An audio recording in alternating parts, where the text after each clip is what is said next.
Guys, good morning! So today ay first day natin dito sa Laguna at kinabukasan ay uuwi rin tayo. Sinundo lang talaga natin si Jillian na nagbakasyon dito sa Louisiana, Laguna sa lugar ni Papa Alden. So today nga ay naisipan natin na gumala at before tayo gumala ay namili muna kami ng mga pwedeng maiulam natin doon sa pupuntahan natin.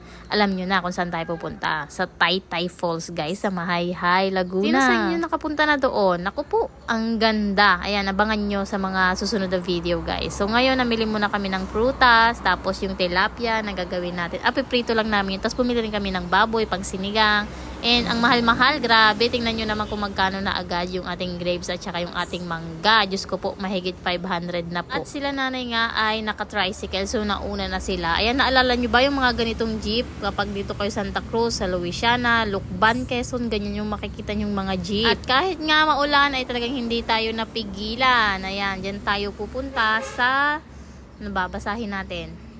Mahayhay, Laguna. Naku, basang-basa si Papa Alden. Tinuloy na nga namin kahit malakas ang ulan, hindi na kami tumigil, nagpatila dahil nga nandun na yata sila nanay. Nauna na kasi sila na sa tricycle sila. Eh, diba dumaan pa kami sa palengke. Baka mag-aantay sila ng matagal sa amin kapag hindi pa kami tumuloy. Ito nga yung maganda kapag nakamotor dahil kitang-kita mo talaga yung view papunta doon sa pupuntahan natin. At habang tayo nagra-ride, makikita natin dito yung bundok sana ng Mount Banahaw. Kaso nga lang ay inabot tayo ng ulan at kulimlim kaya hindi siya nagpapakita. Sobrang lamig din ito guys. Tapos samahan pa na basang-basa kayo pareho ang damit nyo. Nandito na nga tayo sa Taytay, Barangay Taytay ng Mahayhay, Laguna. Makikita nga natin dito sa dinadaan natin, sobrang dami nilang mga tanim-tanim guys. Yun nga daw yung pangunahing hanap buhay dito ng mga tao, yung pagtatanim. As in, ang ganda ng lupa siguro dito dahil nga nakikita ko yung mga tanim nila, sobrang lalaki ng mga bunga, ang tataba. Siguro kasi gawa din ng klima guys. Malamig talaga po dito tapos mataas kasi siyang place kaya ganun. At sa wakas nga ay nandito na tayo sa Taytay, Mahayhay, Laguna. Hello! First time ko nga makapunta dito pero si Papa Alden ilang beses nang nakapunta dito dahil 1 hour lang itong biyahe mula dun sa kanila. Buti na lang ay may kilala tayo ditong matutuluyan. So, libre na tayo sa ating accommodation at saka sa ating parking. May bayad po kasi yung parking dito, syempre. Tapos kung magre-rent ka naman ng ganyan, ng 1 day ay nasa 1,500 lang naman. Mura lang. Pero meron din namang mga mahal. Ito kasi kakilala na natin. So, hindi naman tayo pinagbayad guys. Anong tanong mo kanina? Anong hinahanap mo? Swimming. Nasaan yung swimming? Tingnan namin dito sa resort, dito sa tutuluyan natin ay naghahanap agad ng swimingan. Wala naman daw swimming pool. Aba, ay lalakarin pa. Mga 10 minutes daw yung lakad papunta doon sa Taytay Falls. At nag-aasikaso na nga si nanay ng ating kakainin, si Papa Alden. Tapos may mga binili kami dyan sa nadadaanan na itong puto. Ang sarap ng puto nila dito, tsaka itong kalamay guys, yung patong-pato. Sapin-sapin pala. Tapos nalagyan mo nung, ano bang tawag dyan? Latik ba yan? Yung ano ng nyog. Ang sarap, grabe. Si Papa Alden naman ay busy na dito napiprito ng ating pang-ulam na tilapia. Tapos magsisinigang din tayo na baboy. Grabe, ang ganda ditong manirahan guys. Kung gusto nyo magbakasyon, pumunta kayo sa Taytay. Malamig talaga yung klima. Para siyang little Baguio, kumbaga. Tapos habang nag-aantay ako dito ng pagkain, may nakita nga akong tilas ba ang tawag dito. Grabe na nanayo yung mga balahibo ko. Mahawakan mo lang yan, madurog mo yan, ay mangangati ka talaga. Grabe. Sa dami ba naman kasi ng puno dito, talaga namang hindi may iwasan na magkaroon ng mga ganito siguro. At habang ako ay nakaupo dito sa loob, ay habang nag-aantay tayo ng pagkain, ay nakita ko nga may mga bunga pala yung mga sayote dito guys. At take note, hindi na nila yung pinapansin dito dahil sobrang dami talaga nila mga gulay-gulay. Ang mumura din ng mga gulay dito, halos 20, 30 yung kilo, ganyan lang. Tapos ito nga sili, kinuha lang natin ito sa taniman. Grabe, ang hahaba. Tapos sobrang tataba niya. Ang sarap ito sa dynamite. Syempre, ang pinaka-exciting part yung pag-harvest. Ayan, nag-uwi ako nito guys dito sa Bicol. Nanguha tayo ng mga sayote, tsaka ng pantanim din. Sana nga lang ay mabuhay at mamunga rin dito sa Bicol kahit mainit. Iba kasi yung klima natin dito sa Bicol and iba rin naman yung lupa. Pati nga si nanay ay nakiki-harvest na din. Sobrang dami kasing bunga. Tapos isang puno lang yan guys. Tapos nilagyan rin namin yung sa sinigang nito guys. Ito yung itatanim natin pag uwi ng Bicol. Tapos yung iba nilagay namin sa sinigang na pang ulam natin ngayong lunch. At pinakit ko na nga si Papa Alden dahil yung ibang bunga ay nandun sa taas talaga. Hindi natin naaabutin. Ang sarap din talaga mamasyal.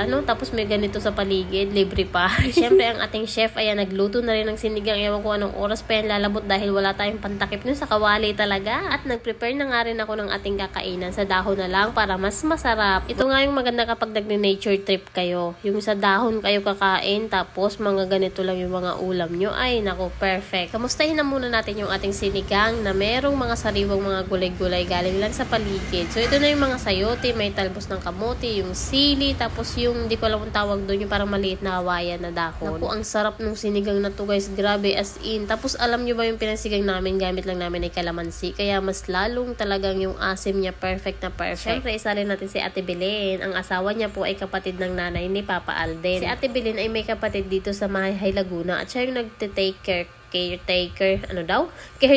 nitong tinuluyan natin. Kaya tayo ay nakalibre na dito. At syempre, ang favorite na ulam ni Ella po ang tilapia. Kaya madami siya dyan nakain. At si ate niya daw ang susubo sa kanya. Naku, na-miss talaga yung kapatid ng sobra. Isang buwan ba naman na hindi nagkita ang dalawa? After nga natin kumain, ay tara sumugod na tayo sa Taytay Falls. Ang pinaka-exciting part na talagang dinadayo ng mga tao. Tapos dumaan nga muna kami dito sa mga bilihan din ng mga souvenirs. Ang entrance po pala sa Taytay Falls ay 50 pesos lang. Mula po dito sa highway, lalakad kayo ng mga 10 minutes. Okay naman po yung daan, sementado naman. Konting ingat lang din, lalo na ngayon na maulan ang punta namin. Talagang dahan-dahan lang. Tapos medyo makipot din siya dahil yung kabilang side ay daanan din ng mga pabalik pataas galing dito sa mga falls. Hindi naman siya ganun kahirap kasi hindi naman siya paakyat and flat lang naman siya guys. And syempre, ang ganda rin ng nature kaya malilibang ka rin bago ka makapunta dun sa falls. Alam niyo, first time kong makakita ng ganitong falls talaga, promise. Sobrang linaw ng tubig, sobrang daming tao, sobrang lamig din ng tubig guys. Ewan ko kung makakababad kayo ng matagal. As in, sobrang linaw niya. Parang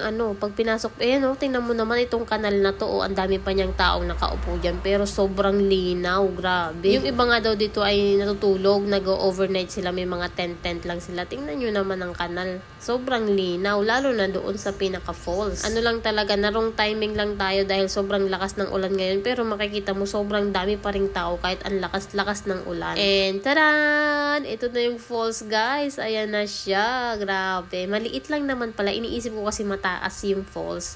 Tapos malakas yung bugso ng tubig. Pero hindi naman. Ayan. Ganyan lang siya guys. And nakikita mo na yung linaw ng tubig. Oh, ayan. Tapos sinubukan na agad nitong batang naghahanap ng swimmingan. O sige, mag-swimming ka. Kaya pa? Grabe nga yung tawa namin kasi nagpapaaho na agad siya. Ayan. Hindi niya kaya eh. Lamig eh. Bangon. Agad siya eh. Oh, iling-iling na siya eh. Ayaw na eh. Grabe talaga kasing lamig niya. Ako nga nung nagbabad ako mga 5 minutes lang siguro, yung paa ko talaga nanigas. Tapos sobrang sakit niya ng ilakad. Ewan ko ba, hindi ako sanay sa sobrang lamig. Pero ang sarap sanang maligo. Masarap pumunta dito kapag summer, yung sobrang init talaga ng panahon. Ang sarap magbabad dyan sigurado. Ngayon kasi maulan kaya mas malamig. Kapag maulan, tapos malamig pa yung tubig, ay hindi mo talaga kakayanin magbabad. So, ito yung 50 pesos na entrance guys. Grabe, napaka worth it talaga yung 10 minutes na lakad mo. Tapos yung biniyahe mo papunta dito, as in hindi ka magsisisi. Kung makikita nyo nga yung bato na yun, ayun yung malaking nasa gitna. Nasa taas daw yun dati. Sobrang na siguro ng laging maulan, ayun bumagsak siya dyan sa may baba. Pero safe naman siya guys. Kasi nasa baba na siya. Wala naman ang possible na mahuhulog na bato. Ang iniisip ko lang dito, pag yung malakas yung ulan ba, tapos biglang bumuhos dito yung, nakikita nyo yung mga video dati sa mga ilog, biglang lakas ng buhos na tubig, tapos tanga yung mga naliligo, yun yung kinakatakot ko. Pero sabi nila hindi naman daw kasi sa bundok na daw talaga ito na yung pinakamataas. Nasa taas na siya. So, wala nang ibang panggagalingan yung tubig, kumbaga. Kapag summer nga ay pupuntahan ulit namin ito. Babalikan ko talaga to dahil nabitin talaga ako sa ligo. Dahil nga maulan, sobrang lamig. So, hindi kaya rin ang katawan natin. So, sa summer sigurado kakayanin ko na kahit matagal ako dyan magbabad. Pero sigurado sa summer, sobrang dami. Mas doble, tripling tao yung mga nandito. Ngayon pa nga lang na kahit maulan at malamig ang panahon ay marami ng tao.